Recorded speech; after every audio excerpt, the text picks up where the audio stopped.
Hello friends, कैसे हैं आप।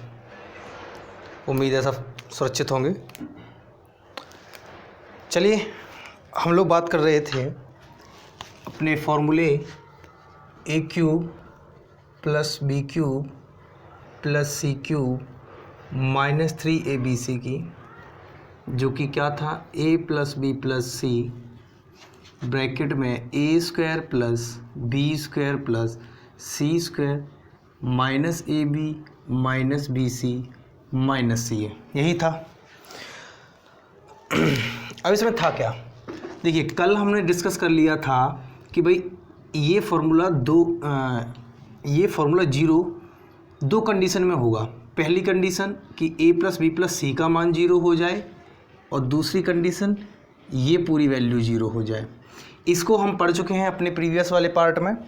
आज हम डिस्कस करेंगे इस पार्ट को कि भाई A square plus B square plus C square minus A B minus B C minus C A किसके बराबर था, जीरो के बराबर था। क्लियर है इतनी बात। अगर ये जीरो के बराबर है तो ये चीज़ बताइए, माइनस वाले पार्ट को वहाँ भेजेंगे तो ये किस में जाएंगे, प्लस में। माइनस वाले पार्ट अगर मैं वहाँ भेजूँगा तो ये किस में जाएंगे, प्लस में जाएंगे। तो A B plus B C plus C A के बराबर हो जाएगा। ये बात क्लियर है। यहाँ से निकलता क्या है, यहाँ से ये चीज़ निकल के आ रही है कि भाई ये वैल्यू जीरो के बराबर कब होगी, जब A square plus B square plus C square का मान A B plus B C plus C A के बराबर हो जाए। बात समझ में आ रही है। ये कंडीशन जीरो कब होगी, जब A square plus B square plus C square का मान A B plus B C plus C A के बराबर हो जाए।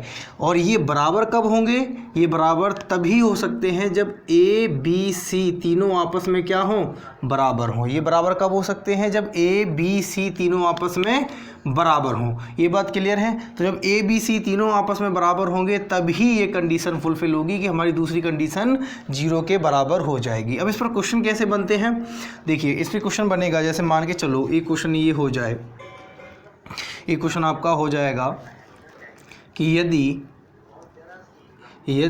ए cube plus B cube plus C cube minus 3abc बराबर है जीरो के, A cube plus B cube plus C cube minus 3abc किसके बराबर है, जीरो के बराबर। ये क्वेश्चन में कहा गया है।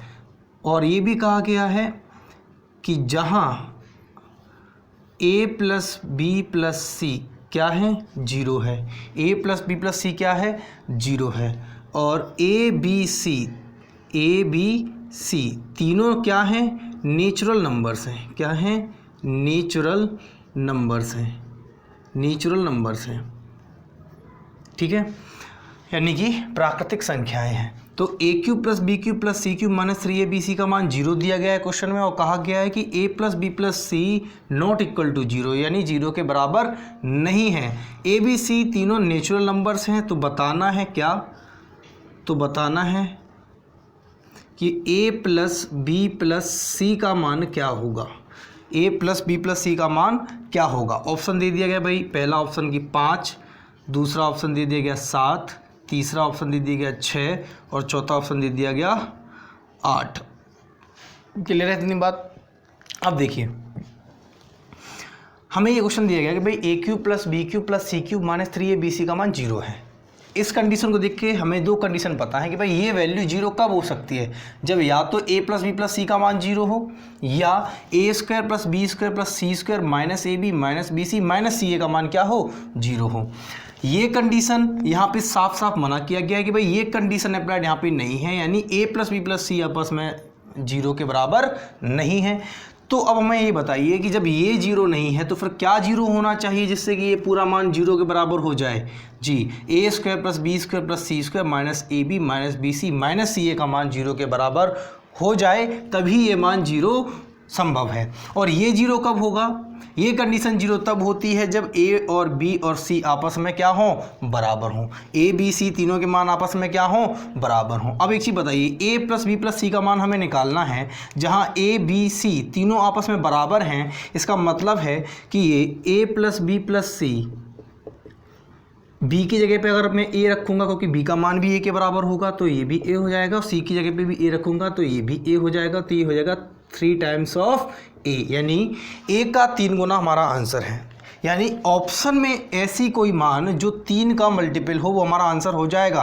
बात समझ में आ रही है कि ऑप्शन में ऐसा कोई मान जो 3 का मल्टीपल है वो हमारा क्या है, आंसर है। देखिए ज़रा, क्या 5 3 का मल्टीपल है? नहीं है। क्या 7 है? नहीं है। क्या 8 है? नहीं है। क्या है? 6 है। 3 दूनी 6। तो हमारा आंसर क्या था कि a plus B plus C का मान क्या होगा, 6 होगा। a plus B plus C का मान क्या होगा, 6 होगा। इतनी बात क्लियर है? ठीक है, स्क्रीनशॉट ले लीजिए।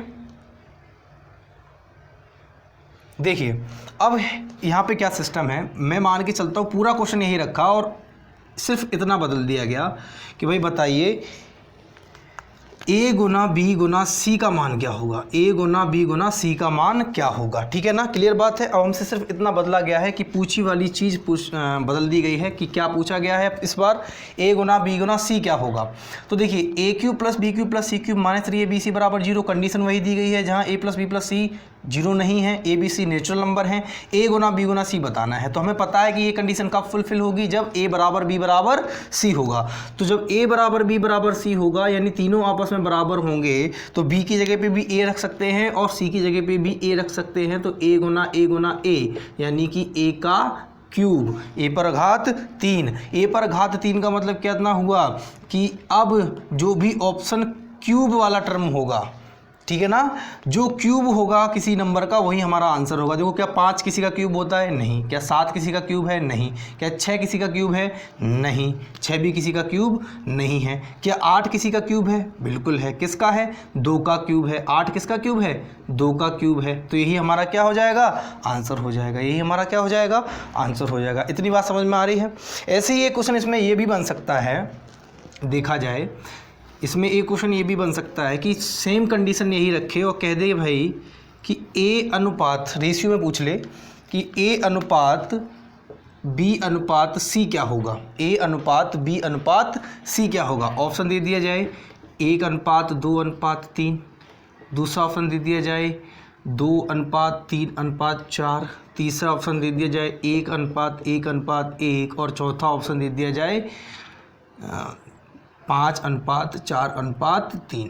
ठीक है, तो अब एक चीज़ बताइए, इसमें रेशियो में पूछ लिया गया है, कॉन्सेप्ट वही है। मैंने कहा कॉन्सेप्ट अगर क्लियर है आपका तो क्वेश्चन कैसे भी घुमा घुमा के पूछेगा आप उसके आंसर तक पहुंच जाएंगे। देखिए ये कंडीशन है, सेम वही क्वेश्चन है, a plus B plus C 0 के बराबर नहीं है, a B C natural numbers हैं, a अनुपात b अनुपात c बताना है।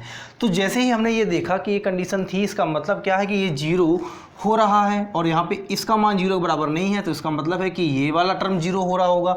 और इस वाले टर्म 0 होने के लिए क्या कंडीशन है कि ए बी सी तीनों आपस में क्या होंगे, बराबर होंगे। ए बी सी तीनों आपस में बराबर होंगे तो a अनुपात b अनुपात c कुछ सॉल्व करने की ज़रूरत ही नहीं थी कि जब ये तीनों आपस में बराबर हैं तो तीनों की वैल्यू आपस में बराबर होगी। तो जब तीनों की वैल्यू कट जाएंगी तो रेशियो क्या आएगा, 1 अनुपात 1 अनुपात 1 आएगा। क्या रेशियो आएगा, 1 अनुपात 1 अनुपात 1। ये पूछा हुआ क्वेश्चन है आपके एग्जाम में, ठीक है ना। देख लीजिए इसे, इसका भी स्क्रीनशॉट ले लीजिए। चलिए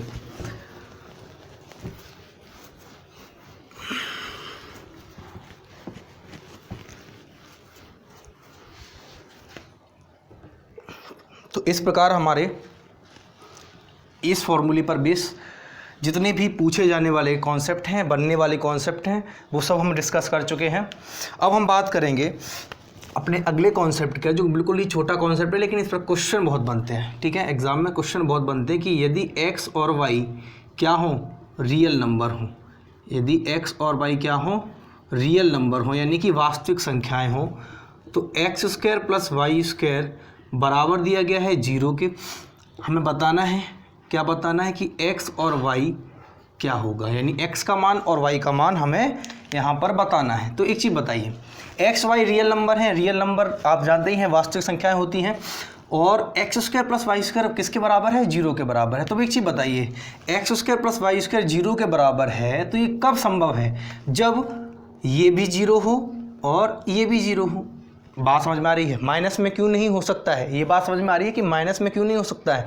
क्योंकि ये स्क्वायर टर्म है। स्क्वायर टर्म का जब भी आप स्क्वायर करते हो किसी भी माइनस टर्म का, तो वो पॉजिटिव मिलता है, और पॉजिटिव वैल्यू कभी भी जोड़ने पर हमें क्या नहीं मिलेगी? जीरो नहीं मिलेगी। पॉजिटिव वैल्यू कभी भी हमें जोड़ने पर जीरो नहीं मिल सकती है। इसका मतलब क्या है कि इस पर एक ही कंडीशन सेटिस्फाई हो सकती है कि जब ये भी जीरो हो और ये भी जीरो हो। ठीक है, तो इसका मतलब है कि एक्स स्क्वायर बराबर है जीरो के, तो एक्स बराबर क्या हो जाएगा? जीरो। और वाई स्क्वायर बराबर है जीरो के, तो वाई बराबर भी क्या हो जाएगा? जीरो। इतनी बात क्लियर आ रही है? ठीक है ना। यहाँ से एक्स और वाई की वैल्यू हम निकाल लेंगे। तो यहाँ से समझ में क्या आ रहा है? यहाँ से हमें सिर्फ ये कॉन्सेप्ट समझ में आ रहा है कि चूंकि कोई भी नेगेटिव वैल्यू यानी नकारात्मक मान हमें यहाँ नहीं मिल सकता है, इसलिए ये सभी वैल्यू आपस में अलग अलग क्या होंगी? जीरो के बराबर रख दी जाएंगी। ठीक है ना, ये वैल्यू आपस में अलग अलग जीरो के बराबर रख दी जाएंगी। ठीक है, इस पर बेस क्वेश्चन कई बार एग्जाम में पूछे गए हैं और कई क्वेश्चन बने हैं। ठीक है, हम लोग कुछ क्वेश्चन डिस्कस कर लेते हैं यहाँ पे। जैसे पहला क्वेश्चन यहाँ पे है, पहला क्वेश्चन, यदि x, y, z कैसी संख्याएं हैं? रियल नंबर हैं, यानी कि वास्तविक संख्याएं हैं। ठीक है, और कहा गया है एंड कहा गया कि x - 5 का होल स्क्वायर प्लस y - 3 का होल स्क्वायर प्लस z - 1 का होल स्क्वायर बराबर किसके है? जीरो के। तो हमें बताना क्या है? Then find. तो हमें बताना है कि भाई अंडर रूट के अंदर x plus Y plus Z का मान क्या होगा। कई बार एग्जाम में इस टाइप के क्वेश्चन पूछे जाते हैं, इसलिए जितने भी टाइप मैं यहाँ पे करा रहा हूँ वो आपके एग्ज़ाम पर्पज़ के लिए सबसे ज़्यादा इंपॉर्टेंट टाइप बन जाते हैं। ठीक है, देखिए ये क्या है कि x, y, z real number हैं, वास्तविक संख्याएँ हैं। x - 5 का होल स्क्वायर प्लस y - 3 का होल स्क्वायर प्लस z - 1 का होल स्क्वायर किसके बराबर है? जीरो के बराबर है। तो हमें बताना है कि under root X plus Y plus Z क्या होगा। एक चीज़ बताइए, अभी मैंने सीखा है कॉन्सेप्ट कि भाई यहाँ पे ऐसा कोई वैल्यू माइनस का तो रख नहीं सकते हैं, क्योंकि माइनस की भी कोई वैल्यू अगर यहाँ पे अंदर आएगी वो स्क्वायर होके क्या बन जाएगी? प्लस बन जाएगी, यानी कि पॉजिटिव बन जाएगी। और जब वो पॉजिटिव बन जाएगी तो ऐसी कोई कंडीशन ही नहीं है कि फिर उनको जोड़ने पर हमें जीरो मिलेगा, क्योंकि पॉजिटिव वैल्यू जुड़कर कभी भी जीरो नहीं देती हैं। एक पॉजिटिव और एक नेगेटिव वैल्यू जब आपस में जोड़ी जाएंगी तो जीरो मिल सकता है, और वो भी वैल्यू आपस में बराबर होनी चाहिए, पॉजिटिव की और नेगेटिव की। ठीक है, तो यहाँ नेगेटिव मान कोई मिल नहीं सकता है। इसका मतलब क्या है कि ये भी जीरो के बराबर होना चाहिए, ये भी जीरो के बराबर होना चाहिए, ये भी जीरो के बराबर, यानी इस पूरे का मान जीरो हो, इस पूरे का मान जीरो हो, इस पूरे टर्म का मान जीरो हो, तभी ये आपस में जुड़कर क्या देंगे? हमें जीरो देंगे। ठीक है ना, तो ये कॉन्सेप्ट अगर आपको पता है तो ये क्वेश्चन कुछ नहीं है, सिर्फ इतना कॉन्सेप्ट जानने तक की देरी है इस क्वेश्चन को सॉल्व करने के लिए। क्लियर है ये बात? अगर ये कॉन्सेप्ट पता है तो ये क्वेश्चन सीधा ऑप्शन से हम कर ले जाएंगे। जैसे ही हमें ये पता चल गया कि भाई ये तीनों मान आपस में जीरो के बराबर होंगे, तो x - 5 का होल स्क्वायर जीरो के बराबर है, तो x - 5 भी किसके बराबर होगा? जीरो के। x बराबर कितना आ जाएगा?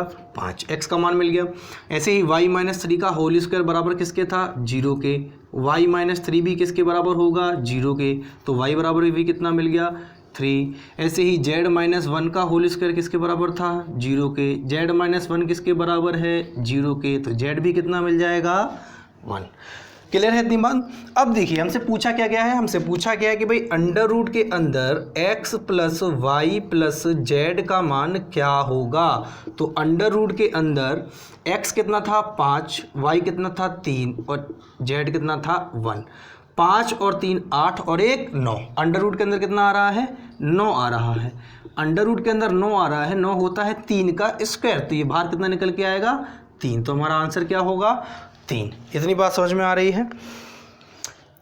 ठीक है, स्क्रीनशॉट ले लीजिए।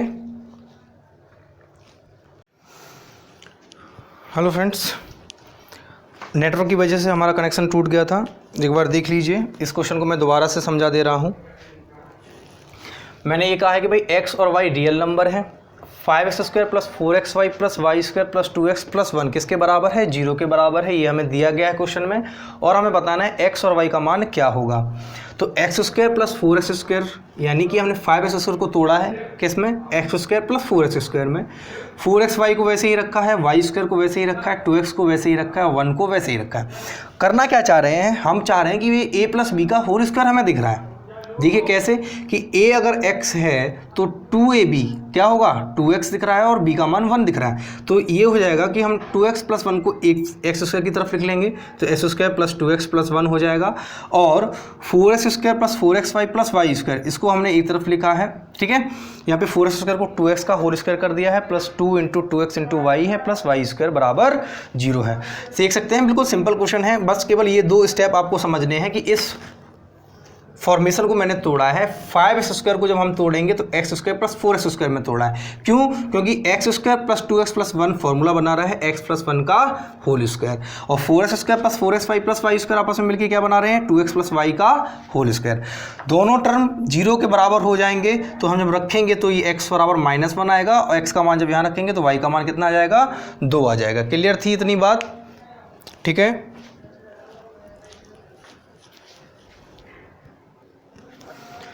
चलिए फ्रेंड्स, देखिए ये कुछ प्रैक्टिस क्वेश्चन है, ठीक है। ये प्रैक्टिस क्वेश्चन है, ये आपको करना है और आप अपने आंसर कमेंट बॉक्स में हमें दे सकते हैं, ठीक है। देख लीजिए,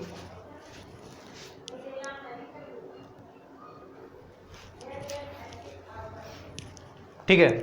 तो आज के लिए इतना ही रखते हैं, मिलते हैं कल एक नए कॉन्सेप्ट के साथ, तब तक के लिए नमस्कार।